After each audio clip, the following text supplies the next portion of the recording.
ஒதுக்கிடுச்சு.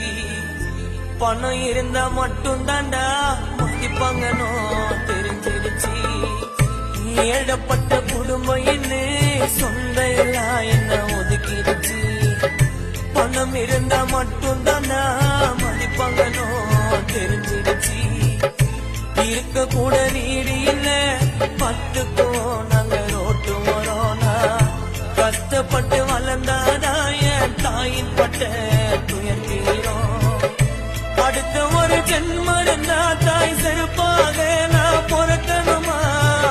10 மாசம் சுமந்த என்ன ஒரு வாட்டி அழுவுக்குள்ள சுமக்கணுமா. இருக்கும் போது தெரியாது தாயின் பாசம் புரியாது. குடும்பத்தில் சாய்ந்து விட்டால் அழுது லாபம் கிடையாது.